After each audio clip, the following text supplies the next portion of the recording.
So Starbucks is racist. That's the latest in this PC culture bullcrap that's going on these days. So did you see this story? So I guess I think it was in Philadelphia. Two black gentlemen went into a Starbucks and I think they sat down, but they didn't buy anything. They basically just walked in and sat down.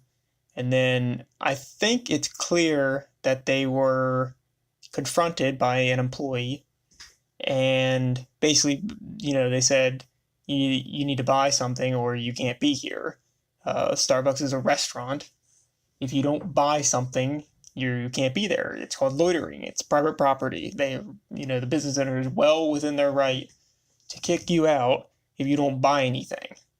So the manager calls the police, and then talking to the dispatcher, and she's basically like, "You can look this up." And she's like, yeah, there's two gentlemen here. They're not buying anything, and so we need them to leave." Pretty simple, nothing crazy. And so here's where it turns. The police come and they refuse to leave. The two black guys, they refuse to leave. And so if you're in private property, and the owner doesn't want you there, and you refuse to leave, I mean, you get arrested. It's pretty simple. And but this is racism now. So the narrative is two peaceful black men walk into a restaurant, and the store owner is just terrified that there's two black people. This is Philadelphia, dude. If you're a store owner and you're afraid of two black gentlemen, and she called them gentlemen, by the way, clearly not like afraid of these people. If you were so terrified, you wouldn't be calling them gentlemen. But yeah, so these two, so they go in there. So this is the narrative. They go in there, they don't buy anything, and then the racist store manager confronts them and says, "You need to get out or I'm calling the cops." And then she calls the cops. The cops come in and basically like, "These two black men, we need to arrest them because this is the racist America we live in." Is this really? Does anyone believe this? Well, apparently everyone, including Starbucks, believes this.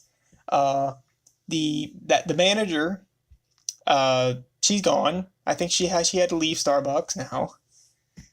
She didn't get to quit, so her leaving what for doing nothing wrong, literally just doing her job. Her leaving wasn't enough for the social justice mob. So now she's gone. She got to leave on her own terms, at least in writing. So I guess her life isn't completely destroyed. And the funniest thing is, from what I've seen on the internet from, the manager's friends, is she's like the biggest social justice warrior you could ever be. The manager is. So this is just another case where the social justice, political correct types are just eating their own. And it's just total garbage. But the funniest thing is, there's this video going around of this black guy going into another Starbucks at a different location after the fact, after all this crap happened.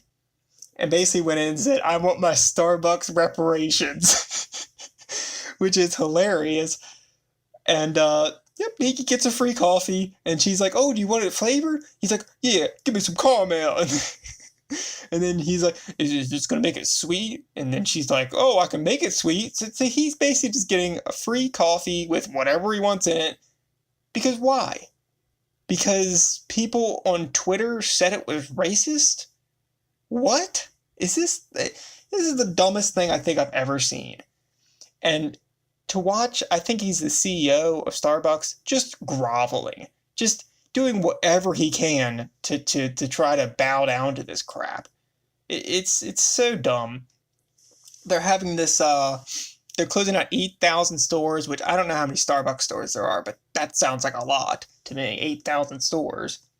They're closing out 8,000 stores for one day, and they're going to do, what do they call it? Unconscious bias training, which is a load of garbage. There's no proof that any of that works at all. So it's just total horse crap. So now, and what could be a more PC uh, business than Starbucks? I mean, is there anything out there? Is there anything like you're literally attacking your own at this point? Just totally retarded. The other thing I want to talk about, and this kind of ties in to Starbucks, is you should get a crappy job. I think and by crappy job I mean a job that's not high paying, typically physical, a lot of physical work there. You're gonna be working with a bunch of losers, to be honest, and but not losers because they're bad people, but losers in the economical sense. These are not they're lower class people, poor people even. The reason for this is it gives you perspective. You learn how to deal with people.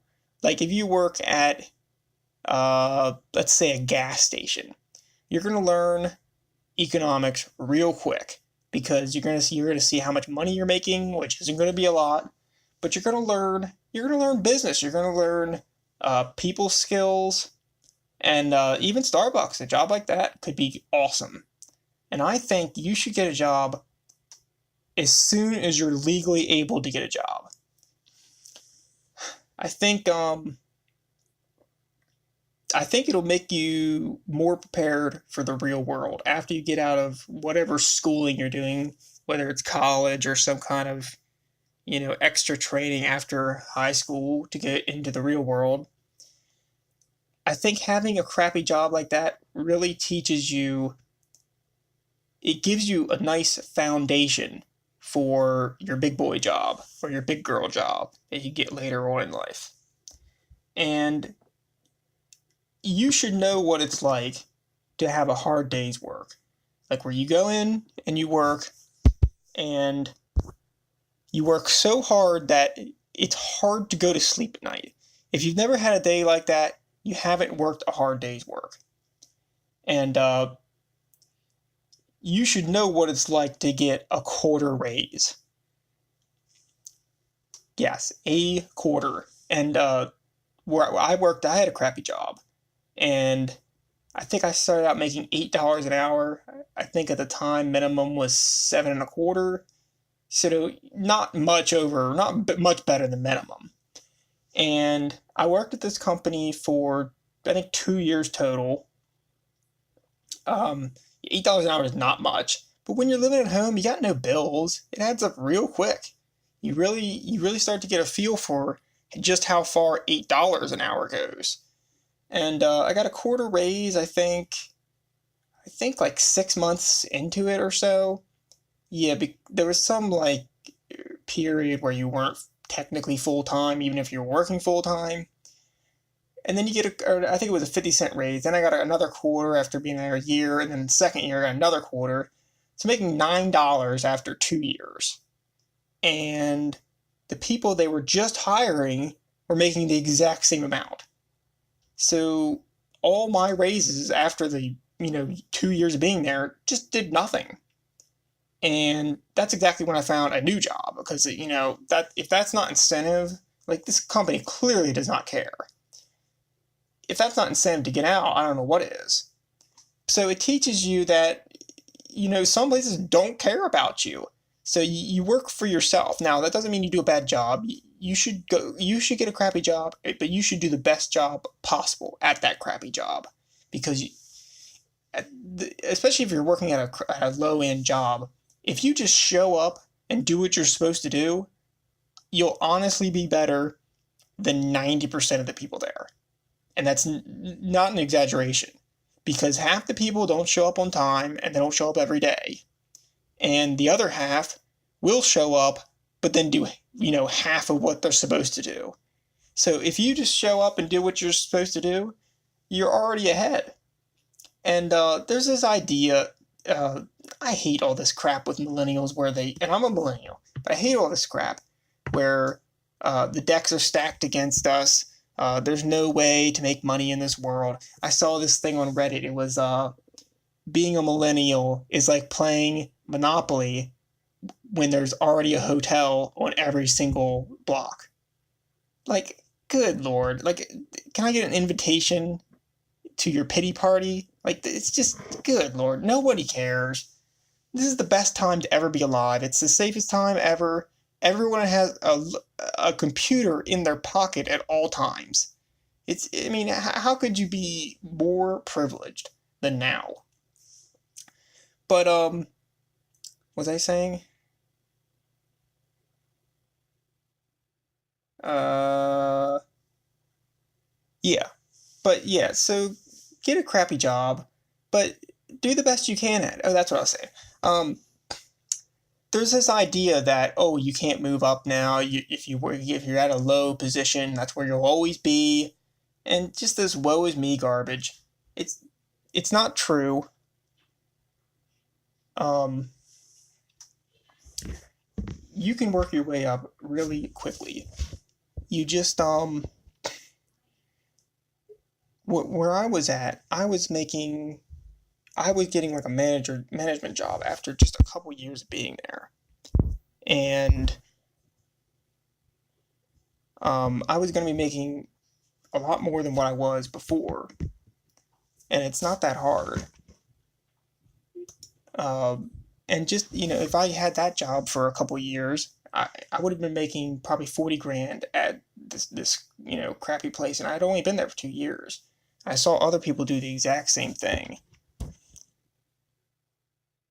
So yeah, get a crappy job, do good at it, and you'll move right up the ladder. It's not hard. You just got to do it. I think that's all for now.